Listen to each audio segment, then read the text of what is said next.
రంగురంగుల్లో పూసే పూలు, పెద్ద పెద్ద చెట్లు ఉన్న తేజోవంతమైన ఒక పెద్ద అడవిలో ఒక అందమైన నెమలి ఉండేది.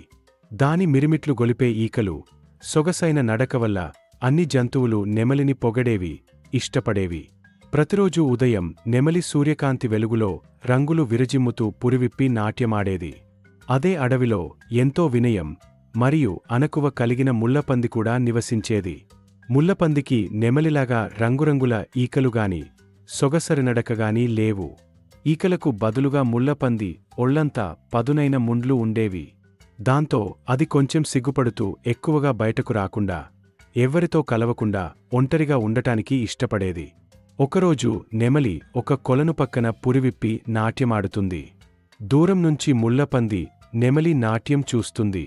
నెమలి ముళ్లపంది చూసేది గమనించి గర్వంగా, కొంచెం పొగరుగా దాని దగ్గరికి వెళ్ళి, ఏయ్ ముళ్లపంది, ఏంటి నువ్వు ఎప్పుడు దాక్కుని ఉంటావు?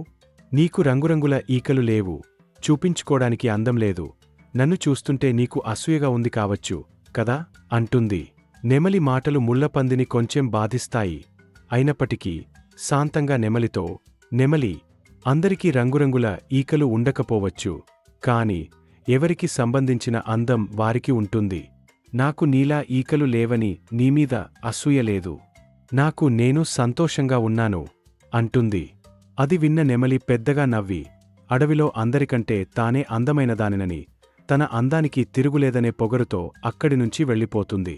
ఒకరోజు నెమలి అడవిలో నడుచుకుంటూ వెళ్తుంటే ఒక చెట్టు కొస్సారి కొమ్మకి నోరూరించే తీయటి రసాలతో నిండి నిగనిగలాడుతున్న ఒక పండు వేలాడుతూ ఉండటం చూసింది. నెమలి దాన్ని ఎలాగైనా తినాలనుకొని దాన్ని అందుకోవడానికి ప్రయత్నిస్తుంది. నెమలి పొడుగా ఉన్నా ఆ పండు మాత్రం అందటంలేదు. చివరికి తన రెక్కలు విప్పి ఎగురుతూ కూడా అందుకోడానికి ప్రయత్నించి విఫలమైంది. అలసిపోయి ఇక చేసేది ఏంలేక ఎంతో రుచికరమైన ఆ పండుని అందుకొని తినాలన్న తన ప్రయత్నాల్ని విరమించుకుంది. ఇదంతా ఎవరైనా చూస్తున్నారా అని చుట్టూ ఒకసారి చూసి తనకు తానే అవమానకరంగా భావించి అక్కడినుంచి వెళ్లబోయింది.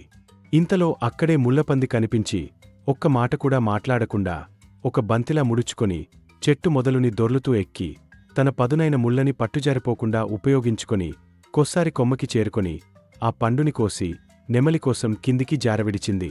అది చూసిన నెమలి ఆశ్చర్యానికి లోనై కృతజ్ఞతలు తెలుపుకుంటూ, నువ్వు అలా చేయగలవని నాకు అస్సలు తెలీదు, నా కళ్ళని నేనే నమ్మలేకపోతున్నాను అంటుంది. అది విన్న ముళ్లపంది చిరునవ్వు నవ్వి, ప్రతి ప్రాణికి సొంతంగా ప్రత్యేకమైన శక్తి సామర్థ్యాలు ఉంటాయి. అసలైన అందం మనం చేసే పనిలో మరియు మనం ఇతరులతో ఏ విధంగా ప్రవర్తిస్తున్నాం అనేదానిలో ఉంటుంది, బయటికి కనిపించేది మాత్రమే కాదు అంటుంది. ఆ రోజునుంచి నెమలి అడవిలోని ప్రతి జంతువు యొక్క ప్రత్యేకతను గుర్తించి ప్రశంసించడం నేర్చుకుంది. అలాగే నెమలి మరియు ముళ్లపంది మంచి స్నేహితులుగా మారారు. నిజమైన అందం మనం చేసే పనులు మరియు మన ప్రవర్తనలో ఉంటుందని ఈ కథ ద్వారా మనం తెలుసుకోవచ్చు.